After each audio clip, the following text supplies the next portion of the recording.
আপোনালোকে এতিয়া এটা লাহেকে শ্বট মাৰিব লাগিব না মাৰিব লাগিব কেনেকৈ মাৰিব এতিয়া এই মেচিনত মাৰিব লাগিব যে ইয়াৰ অপমানৰ পুতক তোলাৰ সময় হৈছে অহা 26 এপ্ৰিলত যে আপোনালোকে এই অপমানৰ বিৰুদ্ধে আৰু এই অপমান যেতিয়া বিজেপিয়ে কৰিছিলে তেতিয়া এই আমিনুল ইছলাম মনে মনে কিয় আছিলে বাৰু এই অপমান যেতিয়া বিজেপিয়ে কৰিছিলে তেতিয়া আমাৰ আজমল চাচা মৌলবী আজমল চাহাব ক'ত আছিলে মৌলবী সেই অংকটো কৰিছে আমাৰ এই মামাই এনেকুৱা মামাই এই মামাই অংকটো কৰিছে কাৰ লগত মামাই অংকটো কৰিছে চাচাৰ লগত আশা এবাৰ হিলি গৈছে চাচা এবাৰ ভেলকি বাজি নচলিব চাচাৰ তলা চাবিটো একেবাৰে বন্ধ হৈ যায় নৰেন্দ্ৰ মোদী ডাঙৰীয়া এই যে আমাৰ ভৰাগৰজন এই যে আহিছিলে 14 চনত अरे भाई और बहनों आज दिन आने वाला है और की কৈছিলে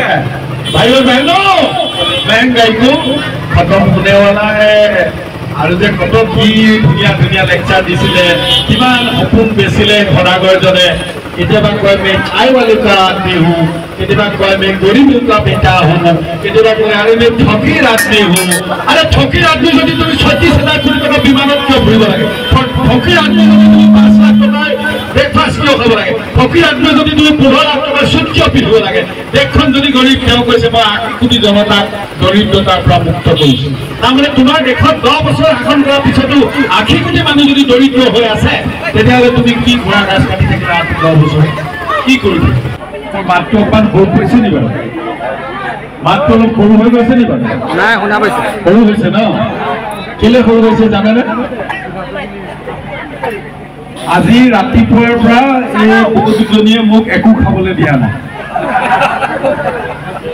এই কাৰণে ভোকত শুকাই শুকাই মোৰ মাতটো সৰু হৈ গৈছে কিন্তু ইয়ালৈ আহি মই আপোনালোকক দেখি ইমানখিনি ৰাইজ যে এনেকৈ দেখা পাম ভবা নাছিলো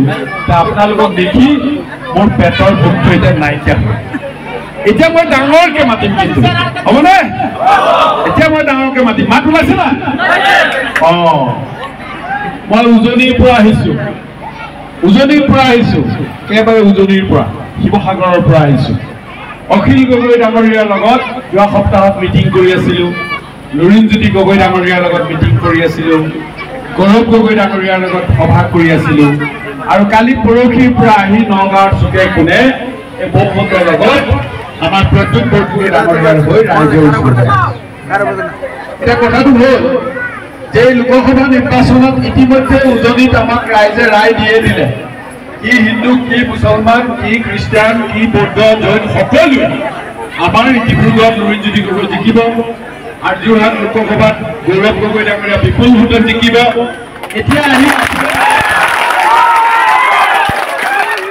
এতিয়া আহিল আপোনালোকৰ পাল আৰু আমাৰ দৃঢ় বিশ্বাস যিহেতু এই সমষ্টিটো কাৰ এই সমষ্টি হ'ল সামগ্ৰী সমষ্টি আৰু ইয়াৰ অভিভাৱক হ'ল কংগ্ৰেছ দলৰ এজন জ্যেষ্ঠ বিধায়ক আমাৰ উপদলপতি শ্ৰদ্ধেয় ৰকিবুল হুছেইন আৰু ৰকিদা ধুবুৰীৰ পৰা এইবাৰ আমাৰ চাচা এবাৰ হিলি গৈছে চাচা এবাৰ ভেলকি বাজি নচলিব চাচাৰ তলা চাবিটো একেবাৰে বন্ধ হৈ যায় ধুবুৰীত ৰকিদা জিকিব আপোনালোকে আশীৰ্বাদ কৰিলে প্ৰদ্যুৎ বৰদলৈ ডাঙৰীয়া নগাঁৱত জিকিব আমাৰ মীৰা ঠাকুৰ বাইদেউ জিকিব আমাৰ বুকু গৰ্বত ফুলি উঠিব যে অন্ততঃ পাৰ্লামেণ্টত আমাৰ ভোটেৰে নিৰ্বাচিত হোৱা প্ৰতিনিধিসকলে আমাৰ লোকসভাত আমাৰ হৈ মাত মাতিব হয়নে নহয় এতিয়া আপোনালোকৰ নগাঁৱত যিকেইজন মানুহ বেলেগ বেলেগ উঠিছে মই এজন শুনিলো নাম কিবা কি সুৰেশ বৰা আৰু এজনৰ নাম শুনিলো আমিনুল ইছলাম এতিয়া আমিনুল ইছলাম ডাঙৰীয়াৰ কথা মই কৈছে যে পীযুষ হাজৰিকা মন্ত্ৰী আৰু সুৰেশ বৰাই আমিনুল ইছলাম ডাঙৰীয়াক ইতিমধ্যে হাত দুখন বান্ধি ৰুমত তলা চাবি মাৰি বন্ধ কৰিছে তেওঁক কোৱা হৈছে যে তুমিতো জিকিব নোৱাৰা তুমি পাৰ্লামেণ্টত গৈ একো কৰিবও নোৱাৰা তোমাক আমি উঠাই দিছো এইকাৰণে তুমি যাতে মাইনৰিটি মানুহৰ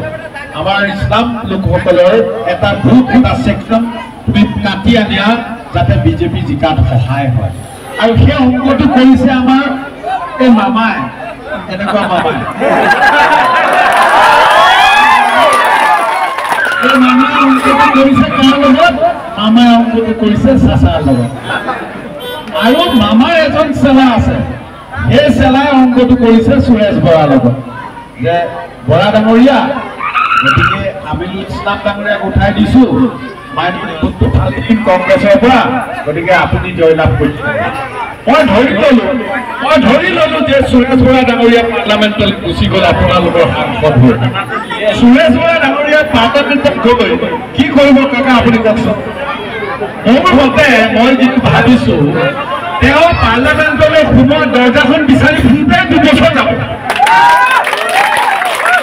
কি ভাষাত কথা পাতিব একো ভাষাত কথা পাতিব নোৱাৰে কথাটো হৈ গ'ল এতিয়া আপোনালোকে জিকাব লাগিব আমাৰতো উজনিত 2জন জিকিলে নগাঁৱত জিকিব লাগিব প্ৰদ্যুৎ বৰদলৈ কেলে জিকিব লাগিব প্ৰদ্যুৎ বৰদলৈ ডাঙৰীয়া এইকাৰণেই জিকিব লাগিব যে প্ৰদ্যুৎ বৰদলৈ দিল্লী জৱাহৰলাল নেহৰু ইউনিভাৰ্চিটিৰ পৰা MA MPhil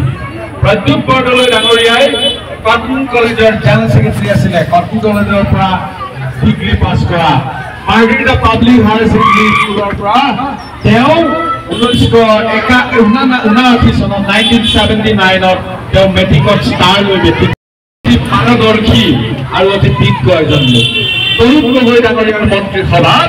তেওঁ কেইবাটাও প্ৰায় 9টাকৈ বিভাগ তেওঁ চলাই কেবিনেট মন্ত্ৰী হিচাপে যথেষ্ট অভিজ্ঞতা অৰ্জন কৰিছে তাৰোপৰি যোৱাবাৰ নগাঁও লোকসভা সমষ্টিৰ ৰাইজে তেওঁক নিৰ্বাচিত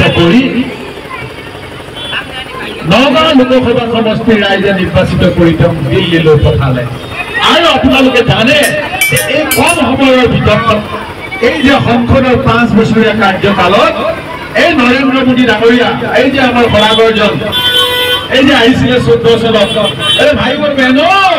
अच्छे दिन आने वाला है और की কৈছিলে भाई और बहनों महंगाई को खत्म होने वाला है আৰু যে কত কি ধুনীয়া ধুনীয়া লেকচাৰ দিছিলে কিমান সপোন বেছিলে সৰাগৰজনে কেতিয়াবা কয় मैं चाय वाले का आदमी हूँ केतिबा कय मैं गरीबों का बेटा हूँ केतिबा कय अरे मैं फकीर आदमी हूँ अरे फकीर आदमी যদি তুমি 36,000 কোটি টাকা বিমানত কিয় ফুৰিব লাগে फकीर आदमी যদি তুমি 5 লাখ টাকা ব্ৰেকফাষ্ট কিয় খাব লাগে फकीर आदमी যদি তুমি 15 লাখ টাকা সুদ কিয় পিন্ধিব লাগে দেখখন যদি গৰীব তেওঁ কৈছে মই 8 কোটি জনতাক দৰিদ্ৰতাৰ পৰা মুক্ত কৰিছো তাৰমানে তোমাৰ দেখত 10 বছৰ শাসন কৰাৰ পিছতো 8 কোটি মানুহ যদি দৰিদ্ৰ হৈ আছে তেতিয়াহ'লে তুমি কি ঘোঁৰা গাছ কাটি থাকিলা 10 বছৰ কি কৰিবা তুমি কি কৰি থাকিলা তুমি দেখখনত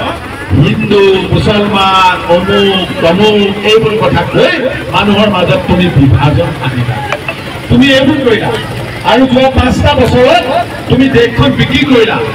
কোটিপতিসকলৰ হাতত দেখখন বিক্ৰী কৰিলা ৰিজাৰ্ভ বেংকৰ মূল্য দেশ চলাইছা গোটেই সম্পদবোৰ বিক্ৰী কৰিলা মূল্য বৃদ্ধিৰ বিধাত আমাৰ ৰাইজে ত্ৰাহি মধুসূদন দেখিছে এতিয়া আমাৰ মহিলাসকলে তাৰ ঘৰত 1250 টকা চিলিণ্ডাৰ কিনি 200 টকাৰ মিঠাতেল কিনি 400 টকাৰ নহৰু কিনি এতিয়া আমাৰ ধোঁৱা ওলাই গৈছে না গৈছে আজি অলপ দিনতে বিজেপি দলে এই দৰবৰ কোম্পানীৰ পৰা 60,000 কোটি টকা চান্দা লৈছে 60,000 কোটি টকাৰ টাকা টকা 60,000 কৰিছে আৰু এই 60,000 কোটি টকাৰ লোন লোৱাৰ কাৰণে লোন নহয় চান্দা জোৰ জবৰদস্তি এই চান্দা লোৱাৰ কাৰণে দৰবৰ কোম্পানীয়ে কি কৰিছে গোটেই দৰবৰ বহাই দিলে যাৰ কাৰণে আজি আমাৰ বৃদ্ধ আই মাতৃসকলে এই প্ৰেছাৰৰ টেবলেটটো 60 টকাত পাইছিলে হয়নে নহয় কাৰোবাৰ গা বিষ পেটৰ বিষ মূৰৰ বিষ এই টেবলেটটো 80 টকাত পাইছিলে কোনোবাই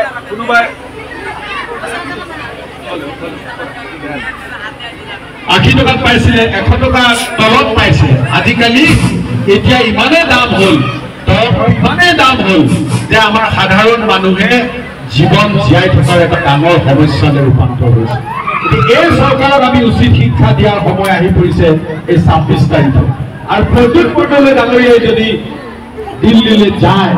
তেখেতে দেখিছে আপোনালোকে তেওঁ কেনেকৈ পাৰ্লামেণ্টত ডিবেট কৰে, তেওঁ কেনেকৈ আমাৰ গাঁৱৰ দুখীয়া মানুহৰ কথা কয়, তেওঁ কেনেকৈ বানপানী গৰাখহনীয়াৰ কথা কয়, তেওঁ কেনেকৈ জনগোষ্ঠী জনজাতিকৰণৰ কথা কয়, তেওঁ কেনেকৈ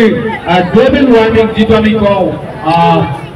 গোলকীয় উষ্ণতাৰ ওপৰত কথা কয়, তেওঁ কেনেকৈ আমাৰ মহিলা সবলীকৰণ, মহিলাৰ শিক্ষা, আমাৰ চৰ চাপৰিত বসবাস কৰা দুখীয়া মানুহৰ ল'ৰা ছোৱালীৰ শিক্ষা, অৰ্থনীতি, আধুনিক শিক্ষা, স্বাস্থ্য এইবিলাকৰ ওপৰত পাৰ্লামেণ্টত তেওঁ ডিবেট কৰিব পাৰে। গতিকে আপোনালোকে নিশ্চিত থাকক এইবাৰো পাৰ্লামেণ্টলৈ প্ৰদূপ বৰদলৈ ডাঙৰীয়াই আপোনালোকৰ সহযোগত জিকিবলৈ গৈ আছে। কিন্তু মই দুটা কথা ক'বই লাগিব যে এতিয়া আপোনালোকৰ মাজলৈ এই কেইজনমান মানে আহিছে নহয় ভোট বিচাৰি, যিকেইজন মানুহ আপোনালোকৰ ওচৰলৈ এতিয়া ভোট বিচাৰি আহিছে বা আহিব,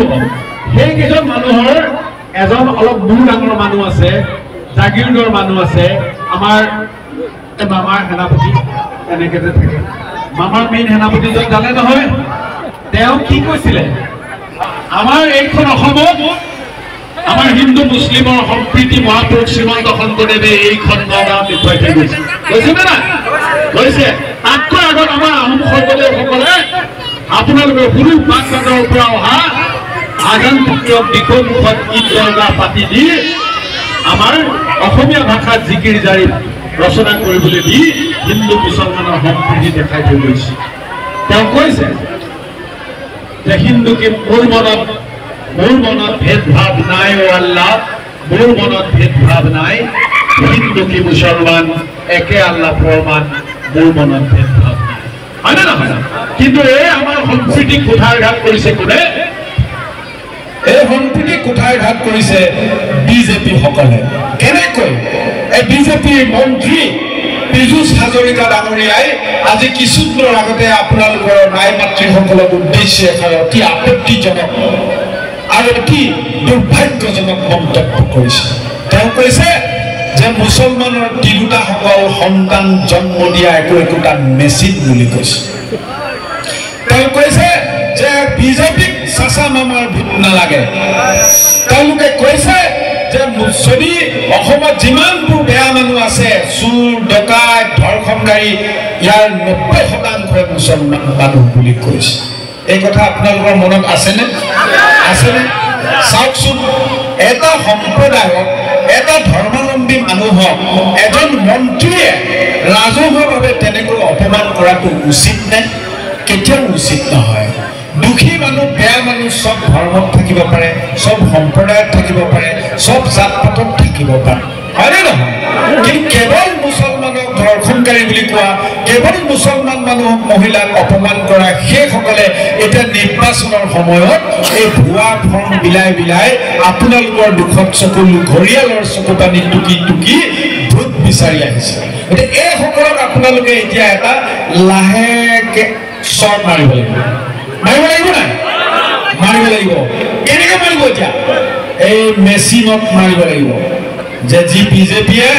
আমাক ইমান অত্যাচাৰ কৰে, যি বিজেপিয়ে আপোনালোকৰ মাদ্ৰাছাবোৰ ভাঙি দিব লাগে বুলি কয়, আপোনালোকে মৌলবাদী শিক্ষা দিয়ে বুলি কয়, যি বিজেপিয়ে মুছলমান মহিলাক অপমান কৰে, যি বিজেপিয়ে মুছলমান যুৱকসকলক অপমান কৰে, সেই যি বিজেপিয়ে আজান বন্ধ কৰি দিম বুলি কয়, যি বিজেপিয়ে আপোনালোকৰ শৰীয়তক অপমান কৰে, তেনেকুৱা বিজেপি আপোনালোকৰ মাজৰ যিসকলে কৰি আছে তেওঁলোককো বুজাব, আৰে ভাইহঁত তহঁতি এনেকুৱা জাতিদ্ৰোহী, এনেকুৱা ধৰ্মদ্ৰোহী নকৰিবি, তহঁতক গুণা হ'ব নাপায়, ইমান তলত গৈ নহবি। মোৰ বিশ্বাস তেওঁলোকে 200 টকা 500 টকা এটা 1000 টকা পাম বুলি অফিচত বহি আছে, কিন্তু ভোটটো কিন্তু আমাকে দিব, হয়নে নহয়? হয়নে? গতিকে ইয়াৰ অপমানৰ পুতক তোলাৰ সময় হৈছে অহা 26 এপ্ৰিলত। আপোনালোকে এই অপমানৰ বিৰুদ্ধে, আৰু এই অপমান যেতিয়া বিজেপিয়ে কৰিছিলে তেতিয়া এই আমিনুল ইছলাম মনে মনে কিয় আছিলে বাৰু? এই অপমান যেতিয়া বিজেপিয়ে কৰিছিলে তেতিয়া আমাৰ আজমল চাচা, মৌলবী আজমল চাহাব ক'ত আছিল? মৌলবী আজমল চাহাব, মৌলানা আজমল চাহাবটো মুছলমান সমাজক অপমান কৰোঁতে এবাৰ হ'লেওতো ধমকি দিব লাগিছিলে, এবাৰ হ'লেওতো মাত মাতিব লাগিছিলে, এবাৰ হ'লেওতো আমিনুল ইছলামে ক'ব লাগিছিলে যে খবৰদাৰ মোৰ আই মাতৃসকলক, মোৰ ভাই বন্ধুসকলক, মোৰ ধৰ্মক তুমি এনেকৈ অপমান কৰা অধিকাৰ ক'ত পালা? কিন্তু নক'লে। কেলে জানে? কাৰণ তেওঁলোক ভিতৰি ইলু হৈ আছে, ভিতৰি মিলি আছে। তেওঁলোকৰ কথাটো হ'ল যে কংগ্ৰেছক নচাক কৰিব লাগে, ৰকিবুল হুছেইন চাহাবক বিপদত পেলাব লাগে, প্ৰদ্যুৎ বৰদলৈক বিপদত পেলাব লাগে, আব্দুল খালেকক বিপদত পেলাব লাগে। তেওঁলোকে গোটেই অসমখনৰ মাজত এনেকৈ উজনি নামনি মধ্য হিন্দু মুছলিম ভাগ কৰি মাতবিলাকৰ মাজত ঘৃণা আৰু বিদ্বেষৰ ভাৱ বিয়পাই দিছে। সেইকাৰণে আমাৰ প্ৰদ্যুৎ বৰদলৈ ডাঙৰীয়াই কৈছে যে সুৰক্ষা, সামাজিক ন্যায় আৰু দ্ৰুত উন্নয়ন তেখেতে প্ৰতিশ্ৰুতি। সুৰক্ষা মানে কি? সুৰক্ষা মানে হ'ল কালিলৈ যদি আপোনালোকৰ ক্ষেত্ৰত কোনোবাই সামাজিক অন্যায় কৰে, ছ'চিয়েল ইনজাষ্টিচ কৰে, তেতিয়াহ'লে ইয়াৰ স্থানীয় বিধায়ক আৰু সাংসদজনে দৌৰি আহি আপোনালোকৰ পক্ষত থিয় দিব লাগিব। এয়া হ'ল আপোনালোকৰ প্ৰতি সামাজিক ন্যায়। আৰু সংবিধানে আমাক যি অধিকাৰ দিছে, ধৰ্মীয় অধিকাৰ, আপোনালোকে যি ধৰ্ম কৰি আছে সেই অধিকাৰ আপোনালোকক গণতন্ত্ৰই দিছে। সেই অধিকাৰ আপোনালোকৰ পৰা কোনো কাঢ়ি দিব নোৱাৰে। মনত ৰাখিব, এইখন দেশ মহামানৱ মহাত্মা গান্ধীয়ে গঢ়ি থৈ গৈছে, এইখন দেশ মৌলানা আব্দুল কালাম আজাদে গঢ়ি থৈ গৈছে, এইখন শংকৰদেৱৰ দেশ, এইখন আজান পীৰৰ দেশ, এইখন লাচিতৰ দেশ, এইখন ইছমাইল ছিদ্দিকীৰ বাঘ হাজৰিকাৰ দেশ। গতিকে ইয়াত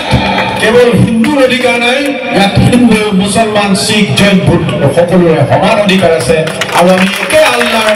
একে ঈশ্বৰৰ সন্তান হিচাপে একেখন আকাশৰ তলত মিলিজুলি থাকি আহিব লগা দিনত প্ৰদ্যুৎ বৰদলৈ, ৰকিবুল হুছেইন ডাঙৰীয়াৰ নেতৃত্বত থাকি আমি উন্নয়নৰ দিশে আগুৱাই যাওঁ। আহক, এয়া আহ্বান মোৰ আপোনালোকৰ প্ৰতি, আৰু সকলোৰে প্ৰতি পলমকৈ হ'লেও ঈদৰ শুভেচ্ছা জনাই পুনৰ সকলোকে শ্ৰদ্ধা নিবেদন কৰি মোৰ চমু বক্তব্য ইমানতে সামৰণি মাৰিছোঁ।